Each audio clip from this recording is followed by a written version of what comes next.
Alright, so isang mapagpalang gabi po 'no, sa inyong lahat teachers.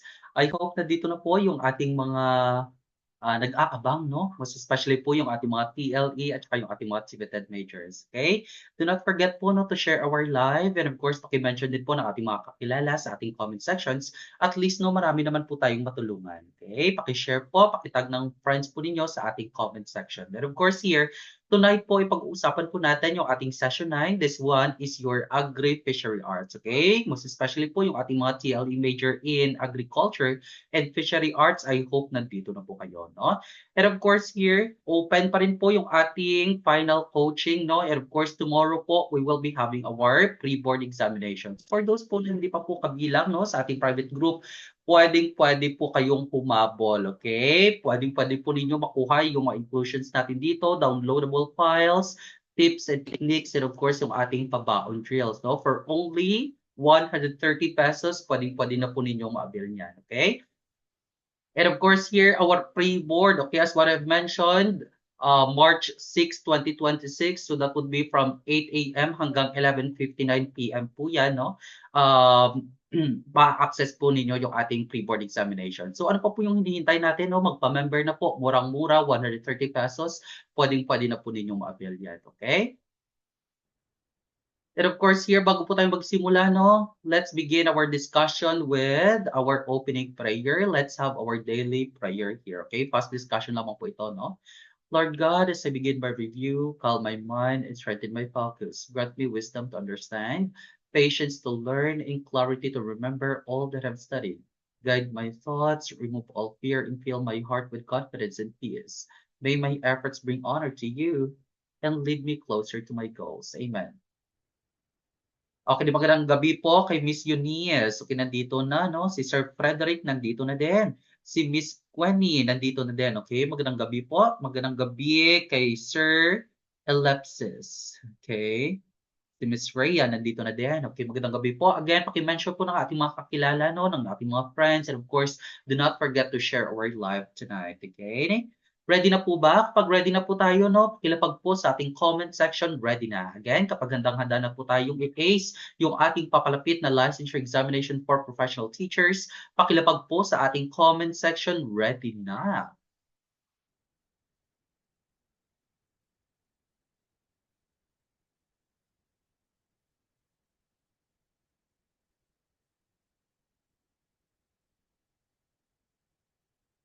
Ready na si Miss Queenie. What about the others? Ready na po ba? Okay, magandang gabi po, no, Miss Judith. Okay, nandito na din. Magandang gabi po.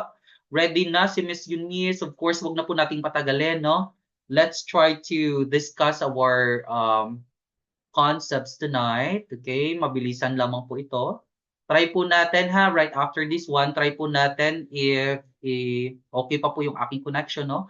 Magpo-proceed po tayo sa ating session 10, okay? But I will inform you kapag hindi po kinaya ng aking internet, okay? Ready na po? And of course, wag na po nating patagalin, no? Let's begin our discussion tonight with item number 1, okay? Pakilapag po ng ating item number with your correct choice, okay? Your question here, which of the following is considered a macronutrient essential for vegetative growth in the deep green color of leaves? Is it A, iron, letter B, nitrogen, letter C, zinc, or letter D, copper? What is your choice? Item number 1, pakilapag po. Again, we are talking about here a type of macronutrient, no, that is essential for vegetative growth and deep green color of leaves. Okay? Kapag sa dahon po ng ating mga halaman, ano po ang klaseng nutrient yan? Is it A, iron, letter B, nitrogen, letter Z, zinc, or letter D, copper? I see letter B. Tumpak ba yung letter B natin? What about the others? Huwag pong mahiyang maglapag sa ating comment section. I see letter B and of course that is correct, no? Yan po yung ating nitrogen mismo. Okay? Tandaan lamang po natin, teachers, ha? Kapag sinabi po natin nitrogen, of course, ito po ay primary macronutrient, no? Responsable po para sa ating leaf and stem growth. Okay? Yan po yung ating nitrogen. What about our iron, yung ating zinc, at saka yung ating copper? Sila po ay makukonsider natin as micronutrients. Okay? Kumbaga, while vital, they are needed by plants in much smaller quantities. Okay? Micronutrients po silang tatlo, no? And of course, we are talking about macronutrient, kaya letter B po yung ating tumpak na choice. We go to item number 2. What what is the process of transferring young seedlings from a nursery seedbed to their permanent field. Again, from nursery seedbed to their permanent field. Ano po yung tawag dyan? Is that A, thinning, letter B, pruning, letter C, transplanting, or letter D, roguing? What is your choice? Item number 2, pakilapag po sa ating comment section. Again, we're talking about here the process of transferring our seedlings from the nursery seedbed, no, to the permanent field. Okay, pinapatubo po muna natin sa ating mga nursery. Okay, sa ating mga nursery seedbed bago po natin sila ilipat sa ating permanent field. Okay, so ano po yung tawag dyan? Is it a thinning, letter B, pruning, letter C, transplanting, or letter D, roguing? I see letter C. Yes. Tumpak mo yung letter C natin. What about the others? Huwag po mahiya maglapag sa ating comment section. I see letter C. Yes. And of course, that is correct, no? Yan po yung ating transplanting mismo. Okay, tanda lamang po natin ha. Kapag sinabi po natin transplanting, of course, ito pa ay movement of seedlings. Okay, pinapatubo po muna natin, no? Until such time na maging seedlings na po sila. Okay, and of course, tina-transfer na po natin agad-agad, no? Sa ating permanent field. Okay, pinapatubo po muna natin sa ating nursery seedbed bago po natin i-transfer, no, sa ating field. Okay, that is what we call transplanting. Kapag thinning po, tanda lamang po natin ha, ito po ay removing excess plants. Okay, yan po yung ating thinning. Kapag pruning naman po, of course, kinukuha po natin yung mga excess branches, no, or the leaves or the twigs of our plants. Okay, yan po yung ating pruning. What about our roguing? Tanda lamang po natin, of course, this is the process of removing diseased or off-type plants. Okay, yan po yung ating roguing. But then we're talking about here the process of transferring our seedlings from nursery seedbed to our permanent field. That is what we call transplanting. No? Kaya letter C po yung ating tumpak na choice. We go to item number 3. In the 14 fertilizer grade, what does the second number represent? Is it a nitrogen, letter B, potassium, letter C, phosphorus, or letter D, calcium? What is your choice? Again, in the 14 fertilizer grade, again, we're talking about your fertilizer, okay? What does the second number represent? Okay, this one, no? Lahat naman sila 14, okay? So ano po yan? Is that a nitrogen, letter B, potassium, letter C, phosphorus, or letter D, calcium? Ano po yung tumpak na choice? Item number 3. I see letter C, yes. Tumpak ba yung letter C natin? Phosphorus po ba yan? What about the others? Huwag pong mahiya maglapag sa ating comment section. I see letter C, yes. Tumpak ba yung letter C natin ang gagaling ng taong bayan? Of course, this is correct, no? Yan po yung ating phosphorus mismo, okay? Tanda lamang po natin ha, kapag sinabi po natin 14 fertilizer grade, ito po yung tinatawag natin na NPK. Okay? Tandaan po, yan po ay NPK. Okay? Sorry po yung aking letter K ha. And of course, yung unang 14 dito, ito po yung ating nitrogen. Okay? The second number here, this is our phosphorus. And of course, the last number here, this is what we call the potassium. Okay? Sananuka po natin ha. That is letter C, and of course, that is tumpak. We go to item number 4. Which method of irrigation involves applying water through small tubes that allow water to drop slowly onto the soil surface? Is that a drip irrigation? Letter B, overhead irrigation. Letter C, flood irrigation. Or letter D, furrow irrigation? What is your choice? Item number 4. Again, we're talking about the method of irrigation, no? That involves applying water through small tubes that allow water to drop slowly onto the soil. What is this? Is it a drip irrigation? Letter B, overhead irrigation. Letter C, flood irrigation. Or letter D, furrow irrigation? What is your choice? Item number 4, pakilapag po. I see letter A, drip irrigation. Tumpak ba yung letter A natin? What about the others? Huwag pong mahiya maglapag sa ating comment section. I hope okay po yung aking end dyan ha. Okay, pagpasensyahan po natin, no? Kasi gabi na, medyo hindi ko na po kontrolado yung signal dito. Okay? Item number 4, I see letter A. Tumpak ba yung letter A natin? Of course, this is correct, no? Yan po yung ating drip irrigation. And of course, ito po ay applicable, no, sa ating mga field, most especially po kapag minimal lamang yung amount po ng ating tubig, no, o yung source po ng ating tubig. Okay, yan po yung ating drip irrigation. Kapag overhead kasi, of course, we are mimicking the rain. Okay, yan po yung ating overhead, no?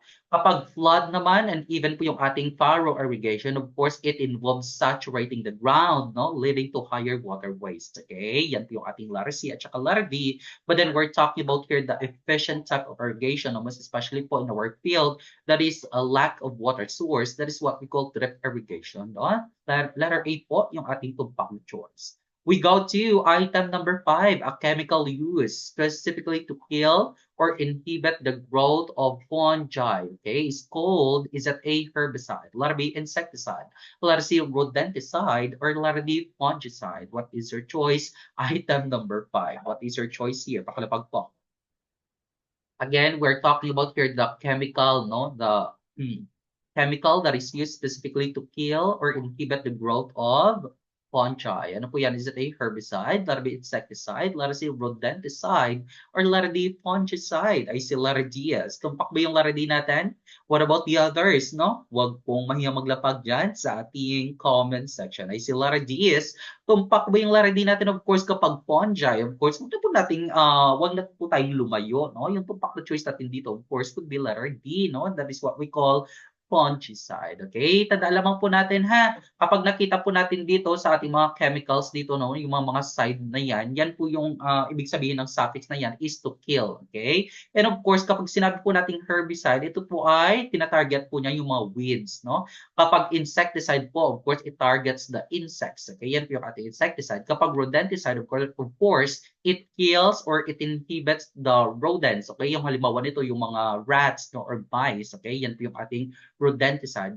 What about our fungicide? Of course, ito naman po yung nag-i-inhibit no, or yung nagki-kill po ng mga fungi. Okay? Ito po mismo yung epekto po no, kapag may presence po ng mga fungus or fungi po sa ating mga halaman. Okay? We go to item number 6. What is the term for the Integrated Pest Management or IPM threshold where the cost of control equals the amount of crop damage? Again, we're talking about here the integrated pest management kung saan po no the cost of control is equal to the amount of crop damage. Ano po yung tawag dyan? Is it economic injury level? Letter B, economic threshold. Letter C, damage level. Or letter D, pest peak. What is your choice? Item number 6. Paklipag po. Item number 6. What is your choice here? Paklipag. I hope ready na po tayo no sa ating papalapit na board examination, okay? Given the fact that you only have no 8 lang days na lang, di ba? And of course board exam na po ninyo no. So at least preparado na po tayo no. Excited na po tayong i-ace yung ating licensure examination, okay? Huwag po tayong kabahan no. Let's prepare ourselves, let's boost our confidence no. Makakaya po natin yung ating papalapit ng board exam, okay? I see letter B is tumpak ba yung letter B natin? I see letter A as well. Okay? Of course, kapag ganito po, kapag yung cost ng ating control dito no or pest control is equal to the amount of pest crop damage, this is what we call letter A, no? This is what we call economic injury level or yung ating EIL na tinatawag, okay? Kumbaga, in simple terms, no, pag sinabi po natin economic injury level, ito po yung point no, kung saan po yung ating money, no, you lose because of pests is exactly the same as the money you would spend to control them, okay? Kumbaga, if yung pest damage natin dito, nagkukost po na or nagkakahalaga po ng 1,000 pesos, and yung ating pest control dito ay nagkakahalaga din po ng 1,000 pesos, that point is called the economic injury level. And of course, now it is worth controlling the pest no because you already losing as much money as the control cost. Okay? Yan po yung ating economic injury level. No? Kaya letter A po, yung ating tumpak na choice. We go to item number 7. Dumping off is a common disease in nurseries characterized by the rotting of the stem of the soil line. It is primarily caused by, is it A, viruses, letter B, bacteria, letter C, fungi, or letter D, nutrient? What is your choice? Item number 7. Again, we're talking about here dumping off, no? Ano po ba yung isa sa mga dahilan bakit nagkakaroon po ng dumping off? Okay, most especially po yung ating mga seedlings, no? Kumbaga ano ba ito, nabubulok yung kanilang stems, okay? So hindi na po sila lalaki, no? Mamamatay po yung ating mga seedlings, okay? So ano po yung isa sa mga factors o yung isa sa mga dahilan bakit nagkakaroon po ng dumping off? Is it a viruses, letter B, bacteria, letter C, fungi, or letter D, nutrient? What is your choice? Item number 7.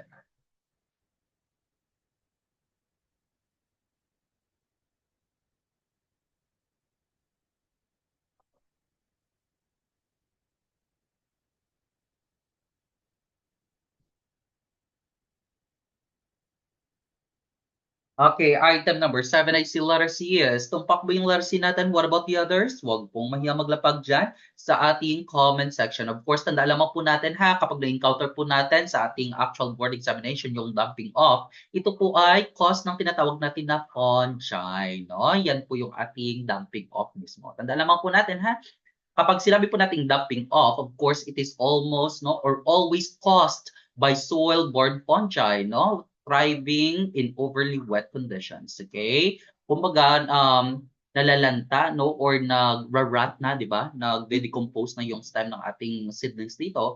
And of course, eventually, mamamatay po yung ating mga seedlings, okay? Yan po yung ating dumping off. We go to item number 8. Which type of feed contains less than 80% crude fiber and is high in energy or digestibility? Is it A, roughage, letter B, silage, letter C, concentrate, or letter D, forage? What is your choice? Item number 8. Again, we're talking about here the type of feed, no, that contains less than 18% crude fiber and is high in energy. Again, high in energy. So ano pong klaseng feed ito, no? Is it a roughage, letter B, silage, letter C, concentrate, or letter D, forage? What is your choice? Item number 8. Sige, pakalapag po. Item number 8, what is your choice here?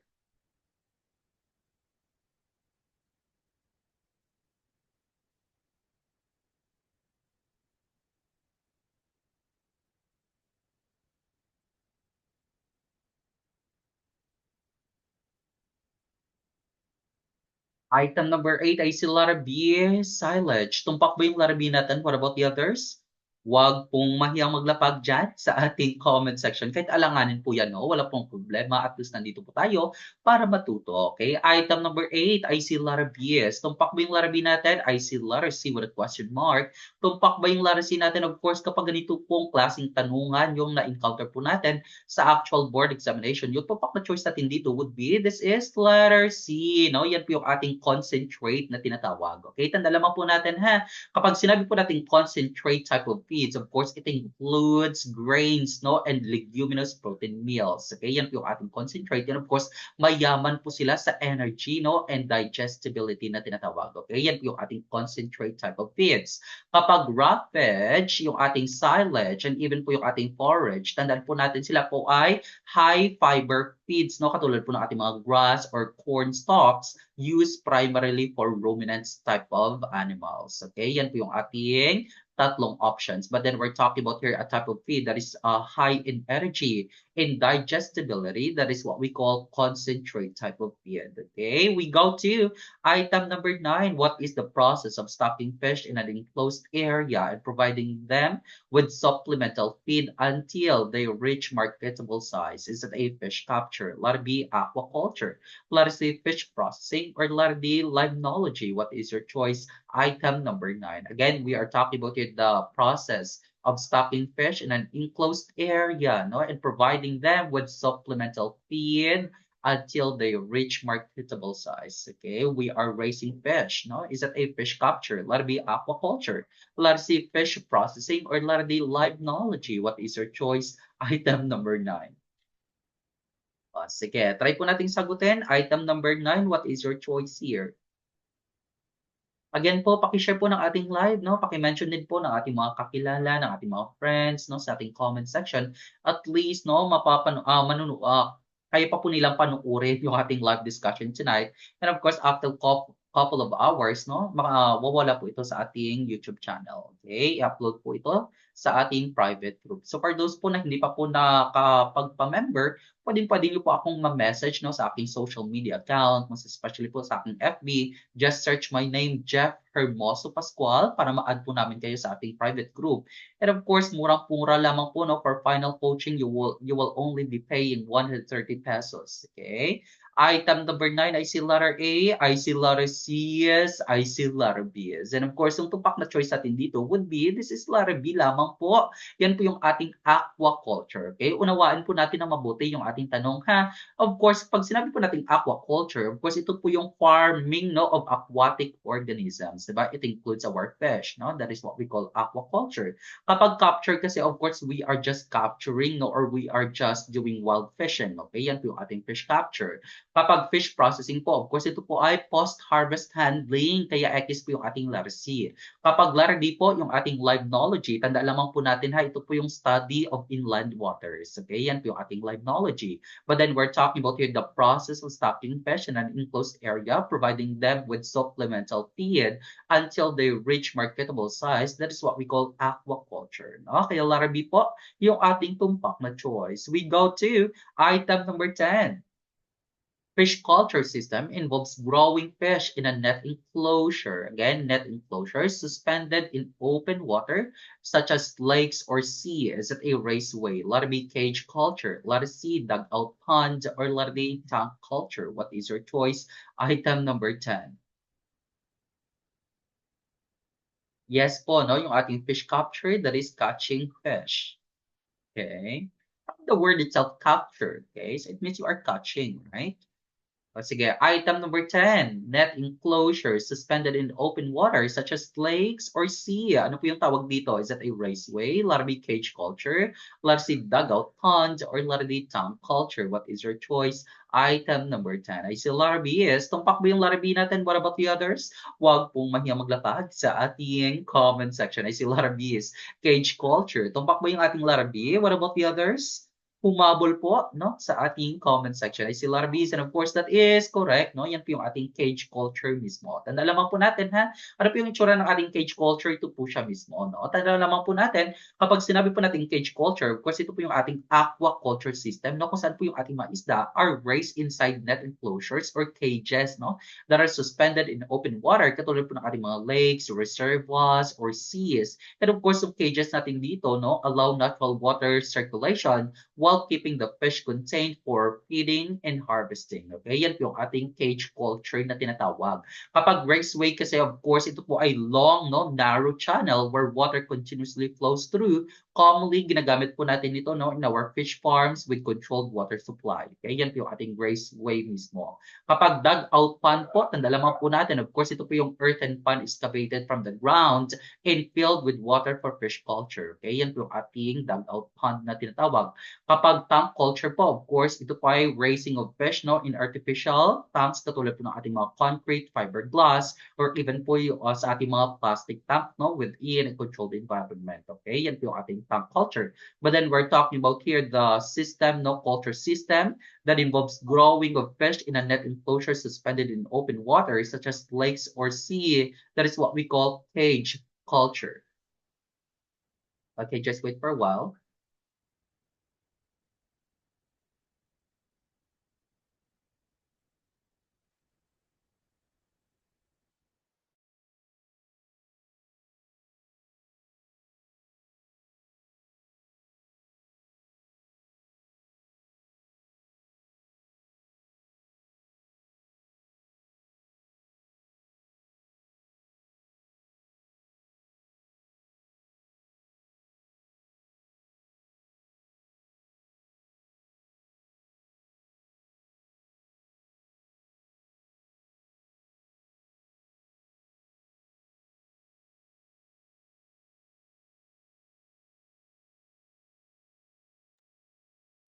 Alright, so we are back. Pasensyahan po natin, no? Um, namatay kasi yung aking, ano ba ito? Yung aking ring light. Okay. Okay, so let's continue. Item number 11. Which hand tool is specifically designed for digging holes, for, for seedlings, and thinning out small plants? Is it A, hand trowel? Letter B, spading fork. Letter C, grab hoe, or letter D, pruning shears? What is your choice? Item number 11. Okay.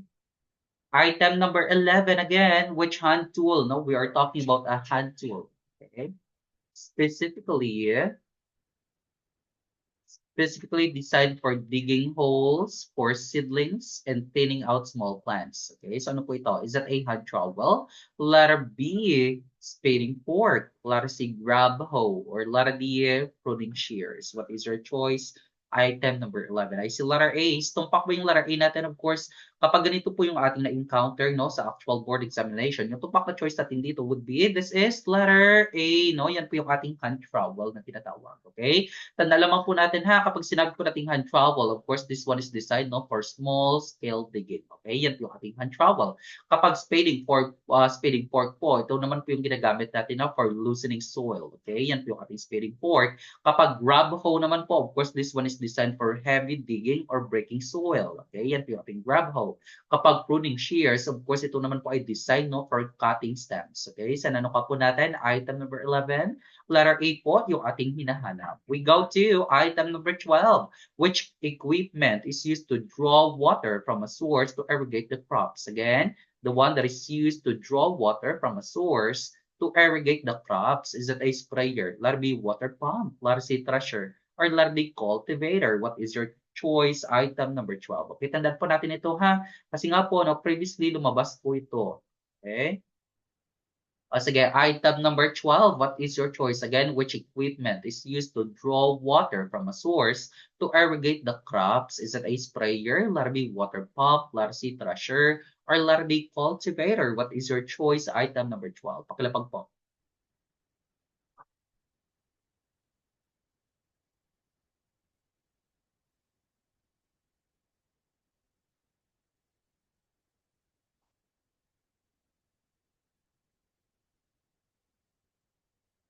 I hope okay pa po yung aking end ha. Okay. Pagpasensyahan po natin kapag naglalag po tayo. Okay? Item number 12, I see letter B. Again, the one that is used to draw water. Okay? Of course, yung tupak na choice natin dito would be, this is a letter B. No? Yan po yung ating water pump mismo. Okay? Tanda lamang po natin ha. Kapag sinabi po nating water pump, of course, ito po yung ating mechanical device no, na ginagamit po natin to move or lift water from a source such as a river, well, or reservoir and deliver it to irrigation systems for watering crops. Okay? Yan po yung ating water pump na tinatawag. Kapag sprayer kasi, of course, ito naman po ay ginagamit natin, no? Most especially po if we want to apply pesticides, no, herbicides, or fertilizers to crops. Okay? Yan po yung ating sprayer. Kapag thresher po, nadalamang po natin, ito naman po yung ginagamit natin no, to separate grains from harvested crops like rice or wheat. Okay? Yan po yung ating thresher. Kapag cultivator po, of course, ito po ay halimbawa ng ating implement no, na ginagamit po natin to loosen soil no, and remove weeds around plants. Okay? Yan po yung ating cultivator. But then we're talking about here a type of equipment no, that we are using to draw water. That is what we call water pump. We go to item number 13. Which method of breeding involves placing semen into the female reproductive tract by manual means rather than natural mating? Is it a crossbreeding, letter B, inbreeding, letter C, artificial insemination, or letter D, outcrossing? What is your choice? Item number 13.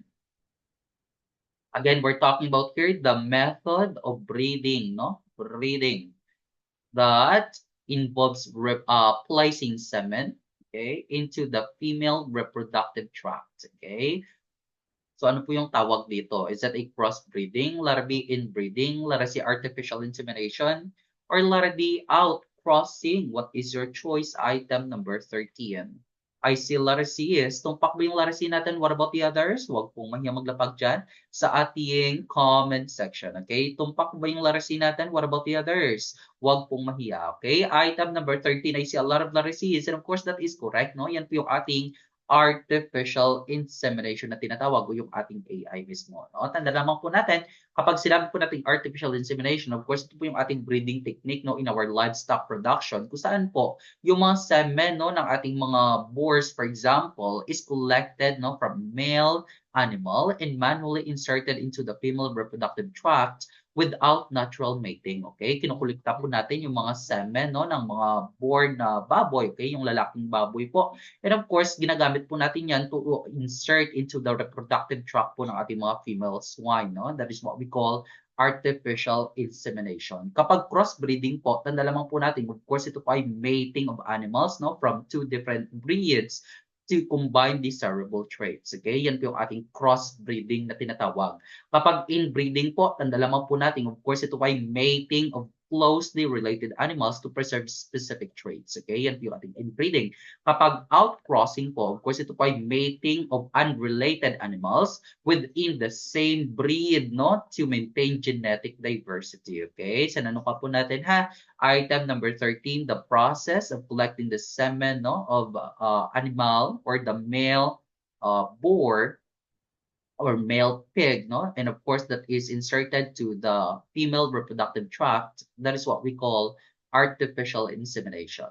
We go to item number 14, Newcastle disease is a highly contagious and fatal viral disease affecting which group of animals? Is it A, cattle, letter B, swine, letter C, poultry, or letter D, goats? What is your choice?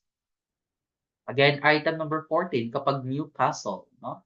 Newcastle disease. Okay? So ano pong klaseng hayop, no? Famous yung ating Newcastle disease. Okay? Ano po ba yung klaseng hayop yung pinupunteriya ng ating Newcastle disease? Is that A, cattle, letter B, swine, letter C, poultry, or letter D, goats? What is your choice? Item number 14. Pakalapag po sa ating comment section. Okay, item number 14. Pakalapag po ay si Laracis poultry. Tumbak ba yung Laracis natin? What about the others? Huwag pong mahimaglapag dyan sa ating comment section. Ay si Laracis, ay si letter A as well. Okay, letter C, kapag Newcastle disease, of course, yung tumpak na choice natin dito would be letter C, no? Yan po yung ating poultry mismo, di ba, sa mga alagang manok natin, no? Tanda lamang po natin, kapag sinabi po nating Newcastle disease, of course, ito po yung devastating respiratory and neurological bird virus. Okay? Yan po yung ating Newcastle disease. Okay? Pinupunteriya po niya yung ating mga alagang manok dito. No? Tandaan po natin, paano po natin malalaman na yung mga alagang manok natin ay may Newcastle disease. Okay? Yung common symptoms po nito would be sneezing, no? Gasping for air, di ba? Nasal discharge, no? Swollen sinuses, twisted neck, and of course, paralysis of wings or legs. Okay? Yan po yung mga common symptoms na malalaman po natin na meron pong Newcastle disease yung ating mga alagang manok. Okay? Kapag cattle kasi, yung ating swine and even po yung ating goat, sila po ay prone po sa tinatawag natin na FMD o yung tinatawag natin na foot and mouth disease. Okay? Sana nakuha po natin ha. Item number 14, kapag Newcastle disease, that is for poultry. No? We go to item number 15, which term describes the process of removing the internal organs of a fish before processing? Is it A, scaling, letter B, evisceration, letter C, filleting, or letter D, deboning? What is your choice? Item number 15. Again, we're talking about here the process of removing the internal organs. Again, removing the internal organs. Okay, what is that? Is it a scaling, letter B, evisceration, letter C, filleting, or letter D, deboning? What is your choice? Item number 15. I see letter B. Tumpak ba yung letter B natin? What about the others? Huwag pong maglapag dyan sa ating comment section. I see letter B is with a question mark. Of course, kapag ganito pong na-encounter natin no, sa actual board examination, yung tumpak na choice natin dito would be, this is letter B. No? Yan po yung ating evisceration na tinatawag. Okay? Tandaan lamang po natin, no, kapag sinabi po nating evisceration o yung other term po nito would be the gutting. Okay? Tandaan lamang po natin, kapag sinabi po nating evisceration, of course, ito po yung proseso no, of removing the internal organs or viscera of a fish after it is harvested. And of course, yung purpose po nito no, is to prevent spoilage, no, reduce bacterial contamination, and of course, to maintain the quality and freshness of the fish before further processing such as filleting or packaging. Okay? Yan po yung ating evisceration or gutting na tinatawag. Kapag scaling kasi, of course, we are just removing the fish outer scales. Kapag filleting naman, of course, the process of cutting fish into boneless slices. Okay? Yan po yung ating filleting. Kapag deboning naman, of course, we are just simply removing the bones no, of the fish. That is what we call deboning. Okay? We go to item number 16. Which of these is a crustacean farmed in brackish water? Again, an example of crustacean that is farmed in brackish water. Is it A, tilapia, letter B, catfish, letter C, sugpo, or letter D, carp? What is your choice? Item number 16. Pakalapag po sa ating comment section. Okay? Nakaka-relate pa po ba yung ating mga home economics dyan? Yung ating industrial arts and even po yung ating ICT? So I hope nakaka-relate pa rin po, no? Despite na pinag-uusapan po natin yung field ng ating AFA. Okay? So item number 16, again, we are talking about here an example of crustacean, no? Farmed in brackish water. If in case po, kapag tinanong sa actual board examination kung ano po yung brackish, of course, ito po yung area kung saan po nagmi-meet, no, yung ating, or kapag sinabi po nating brackish water, of course, ito po yung combination po ng ating fresh water and even po yung ating salt water, okay? And of course, kapag tinanong po kung ano po yung area kung saan po nagmi-meet yung ating salt water and brackish waters, yan po yung ating mga estuaries, okay?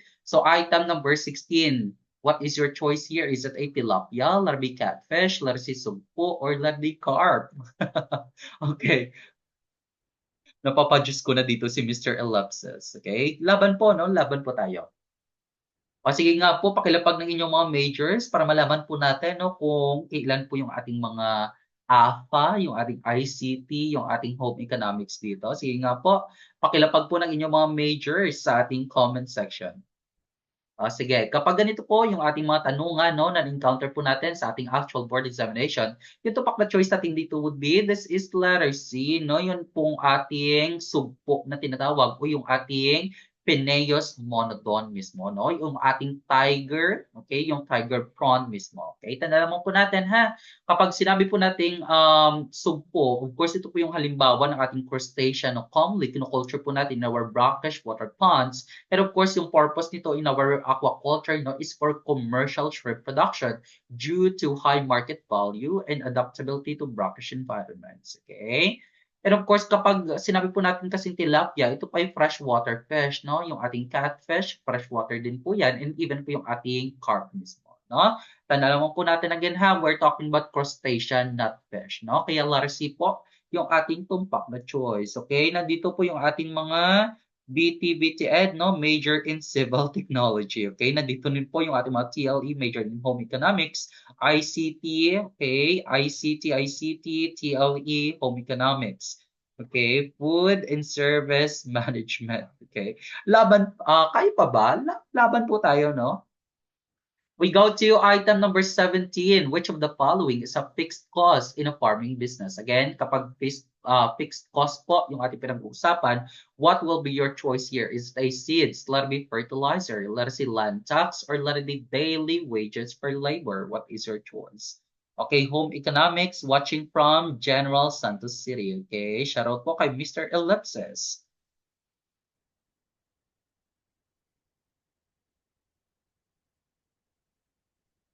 Okay. What is your choice? Item number 16. Ay, 17 rather. Okay. Oh, may nandito, no? Si Miss Angelie. Okay. AFA daw, no? Agriculture and Fishery Arts. Ilang item po tayo? 20 items. Okay? So, pwede pong balikan ito, no? Kapag nagpa-member po kayo sa ating private group.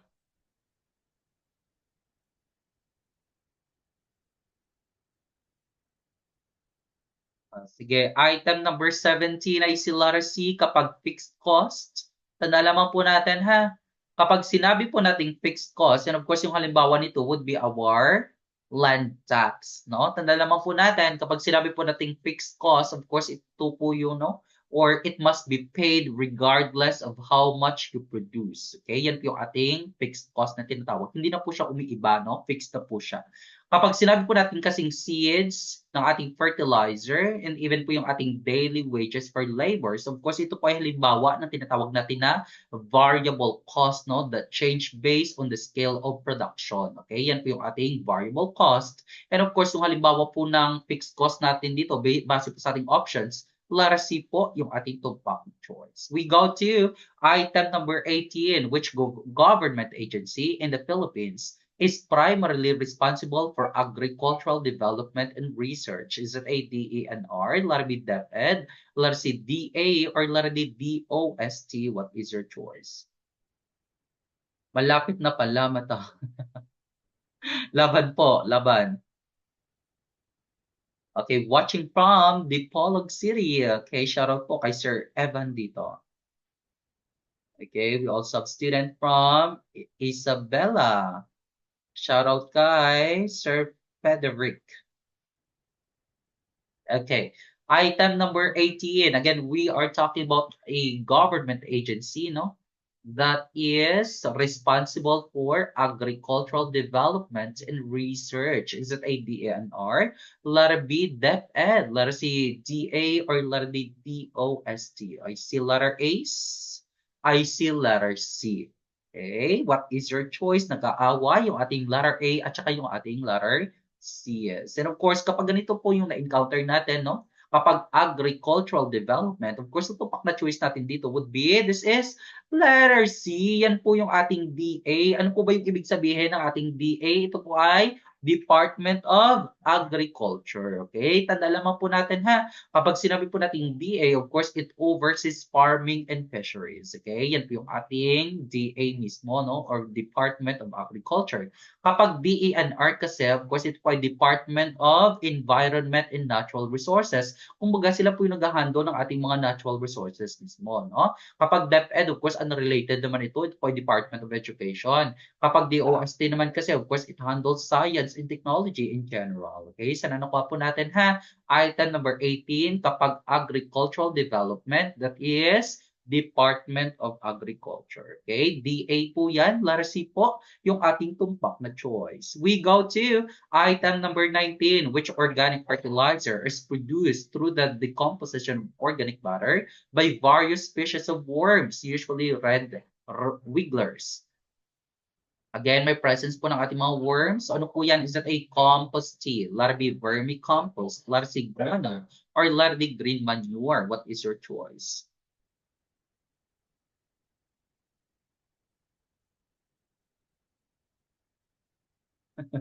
Balikan ko yung mga upload mo, sir, no? Session 4 na po ako. Kasing na naman, alas 4 na madaling araw para sa major review, okay? Balikan po natin yung mga previous discussions natin, no?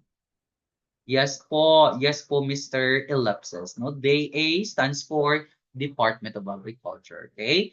Item number 19, again, we are talking about your organic fertilizer, no? That is produced through the decomposition of organic matter by various species of worms, no? Usually red wigglers. Ano po yan? Is it A, compost tea, letter B, vermicompost, letter C, guano, or letter D, green manure? Ay, si letter B is, tumpak ba yung letter B natin? What about the others? Huwag pong mahiyang maglapag dyan sa ating comment section. Ay, si letter B is, and of course, that is correct, no? Yan po yung ating vermicompost na tinatawag. Okay, tanda lamang po natin, ha?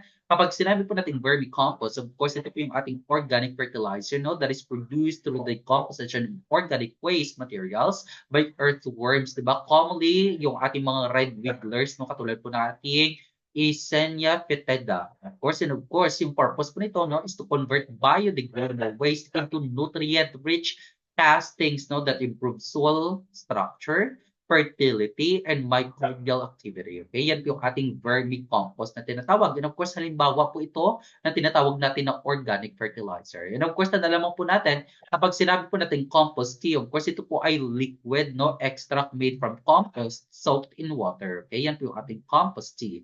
Kapag guano po, of course, ito po yung ating organic fertilizer, no, accumulated from droppings of birds or bats. Okay, yan po yung ating guano. Kapag green manure, of course, ito naman po yung mga crops natin na grown and plowed into the soil to improve fertility. Okay, so ano pa po natin? Item number 19, letter B po, yung ating tumpak na choice. So, vermicompost po yan. We go to item number 20. Palay refers to the rice grain that is that a polished and white? Letter B, unmilled with husk. Letter C, cooked, or letter D, broken into small pieces. So, sige. Tingnan natin, no?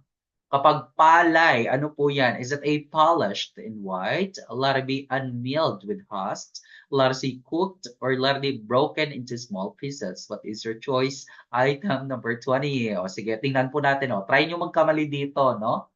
O, sige, kapag palay, ano po yan?